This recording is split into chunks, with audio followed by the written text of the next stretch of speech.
Hey guys, as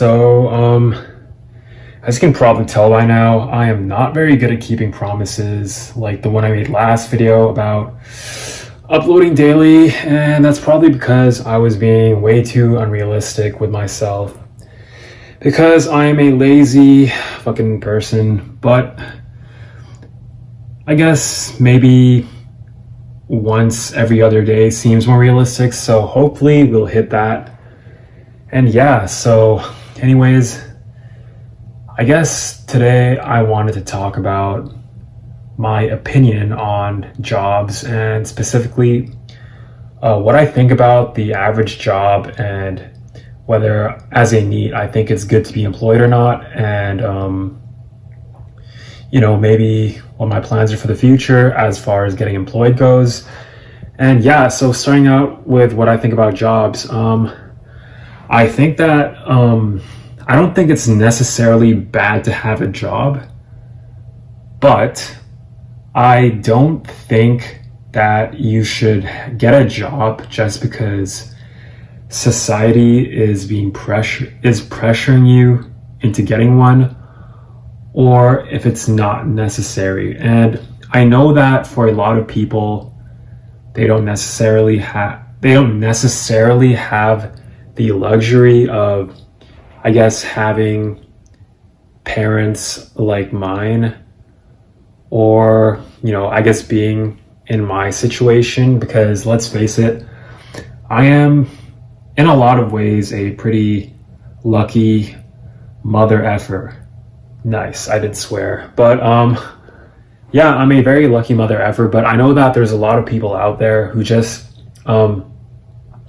don't have the opportunity to, I guess, stay neat. And for those people, I'm obviously not going to shame them for being a wagey because, well, that would be kind of a dick move to do. And I really do feel bad for the fact that they have to wage. If anything, I see jobs as sort of a necessary evil. Like, if you really have no other option out there, oh God, sorry. I'm pretty sleep deprived, so if my Tourette's start to pop up, please don't mind them. I'm really trying hard to suppress them right now, but they're gonna fucking pop up like that. But anyways, hope it didn't scare anybody away from my channel. But yeah, so fuck. So back to what I was saying. Yeah, I feel like it's a necessary evil, and that, yeah, if you have no other choice, then then I guess I'd say that hopefully pick something that causes you the least amount of pain. Because let's face it, 99% of jobs out there are pretty soul crushing and mind numbing and repetitive and not conducive to any sort of self development, I guess, if that's even important in this world. Sometimes I don't really know anymore, but I guess things that are mentally stimulating and that have a lot of room for improvement, I guess, might be more fulfilling as a job. But when it comes to things that make up the typical wagey job, like, I don't know, packing stuff into boxes in some Amazon warehouse, which, by the way, I've read horror stories about how that is just completely detrimental to your body and how they just treat you like a machine, but that's besides the point. Stuff like that, or the average like office data entry job, there's only so much room for improvement. And outside of that, if let's say you work a data entry job and you manage to work your way up to typing, I don't know, like 90 words per minute, right? I don't know if that's considered fast or not, but let's just say it is. So if you're typing 90 words per minute, then, that's pretty fast, I guess, but you're probably going to hit that maybe within 3 months of working there, because you're basically doing the same shit over and over again. And that's maybe not taking into account the fact that, well, maybe you're just bored out of your mind. You're probably surfing Reddit all day on the NEET subreddit, wishing you were a glorious ascended NEET. But yeah, so if you're really, let's say you treat this job as if it's the most fulfilling, it's like your ticket out of, I don't know, whatever meaninglessness in life, and you pursue this to the utmost, then eventually you're just going to hit this roadblock where you basically reach your maximum epigenetic potential, which is like basically your genetics and then plus the hard work you put into yourself, like that potential. So you basically reach that potential, and then what else can you do then? You're basically just stuck doing the same thing, typing at 91 words per minute, and then you're just doing that, and then life loses all meaning. You probably become suicidal. Your back hurts from sitting down in a chair all day in the office. And yeah, then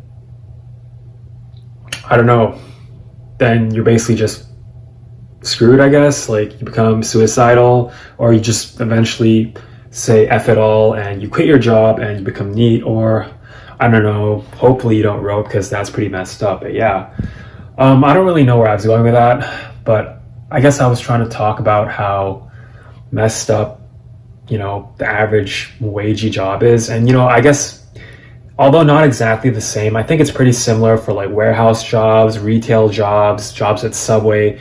And I guess employers, they want to glorify it as sort of work experience, because maybe you'll get a better job at a more prestigious company that will pay you $1 or $2 more per hour, but doing the exact same shit. And you get to,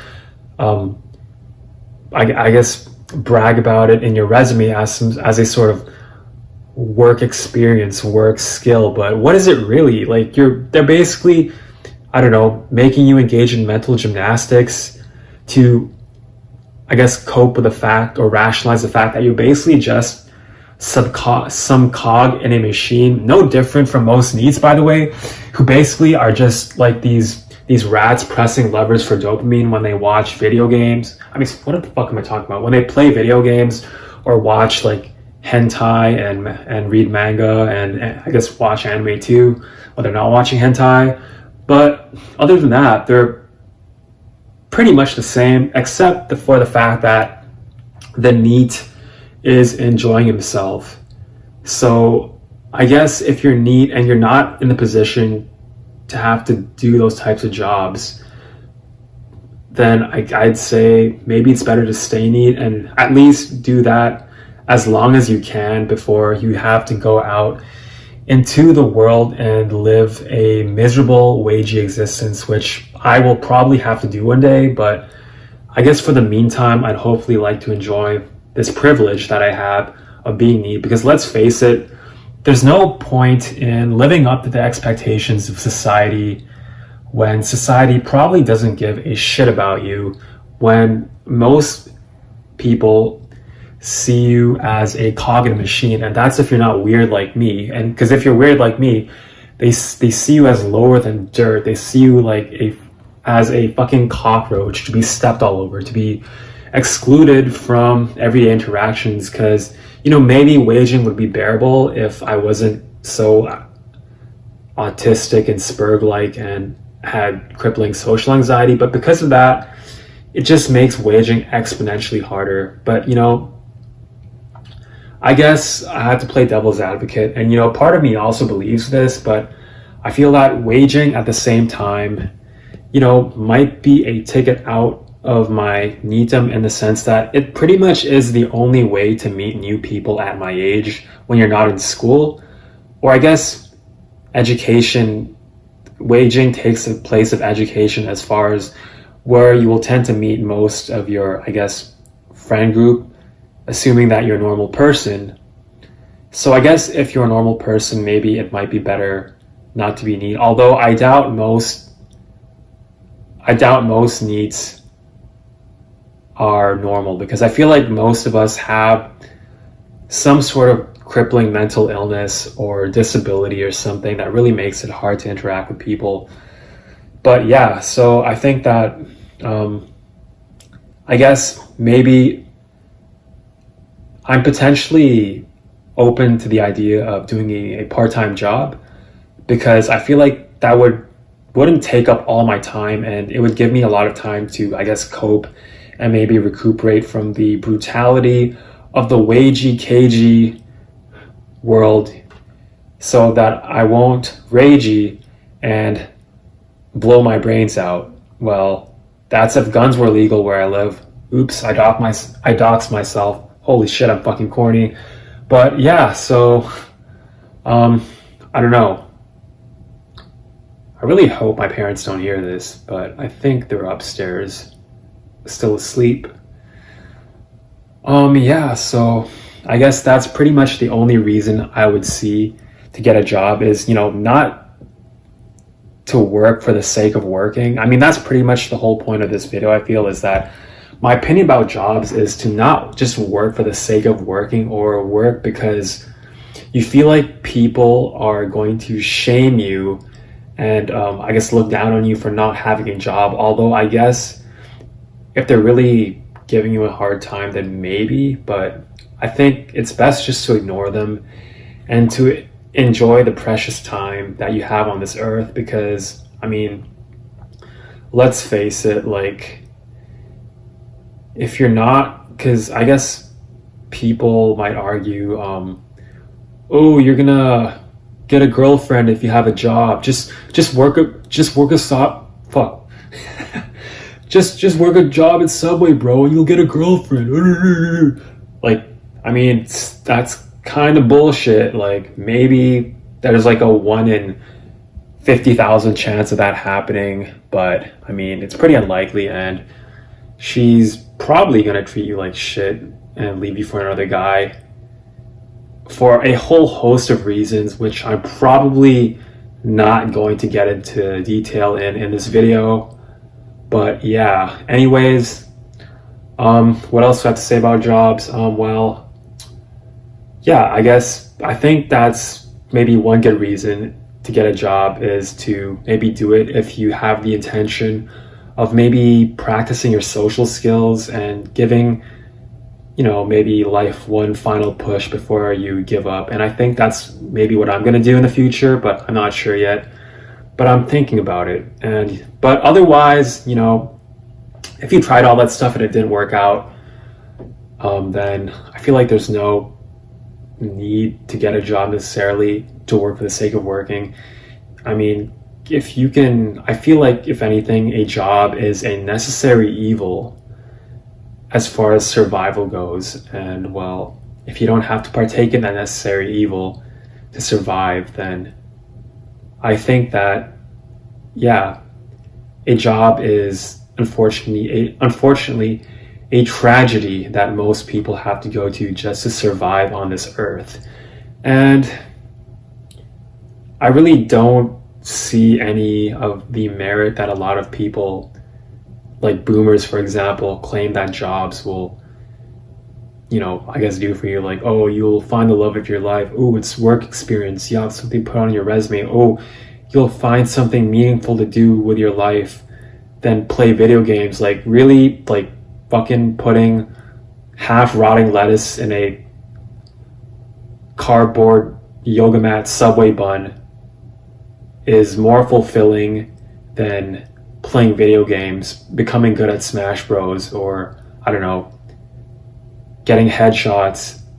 I'd say they're about the same, if not, less. But what do I know? I pretty much have a non-existent working history. Like, maybe I've quote unquote worked a few jobs, but you could probably not call it that at all. Like, I basically have not ever been employed in my life. I'll probably make a kind of shitpost video titled "My Work History Exposed" or something, but it's gonna be, you'll quickly realize that I'm pretty much like fucking NEET, I guess, my whole life, apart from the times I wasn't in university, and that I'm pretty much unemployable, I guess, maybe given what happened in the stories I'll tell about that. But anyways, yeah, I think that pretty much sums up my current stance on employment and jobs. If I don't know, if I become YouTube famous and I don't know, potential employers end up watching this video or finding out about it, and I get logged into some employer database, I'm pretty much guaranteed to be unemployable for the rest of my life. And, you know, maybe that's not such a great thing when I'll eventually have to wage just to survive, and I'll eventually have to become homeless because I made this stupid video. But, you know, gotta do it for YouTube, I guess. Gotta do it for the YouTube club. Gotta do it for my fans, for my devoted and loyal fans. What am I even saying? Yeah, anyways, and I hope you guys enjoyed that. And, you know, I feel like I'm kind of talking more fluently, and maybe it's because I'm making a video much closer to, I'm making videos more in proximity of each other, which I guess maybe helps me keep my speaking skills sharp. Well, clearly not. Helps me keep my speaking skills sharp. Yes. Anyways, I hope you guys enjoyed that video, and probably gonna upload this and I don't know, go to bed or something, make some music. Anyways, peace out. Wow, I'm fucking corny right now. Bye.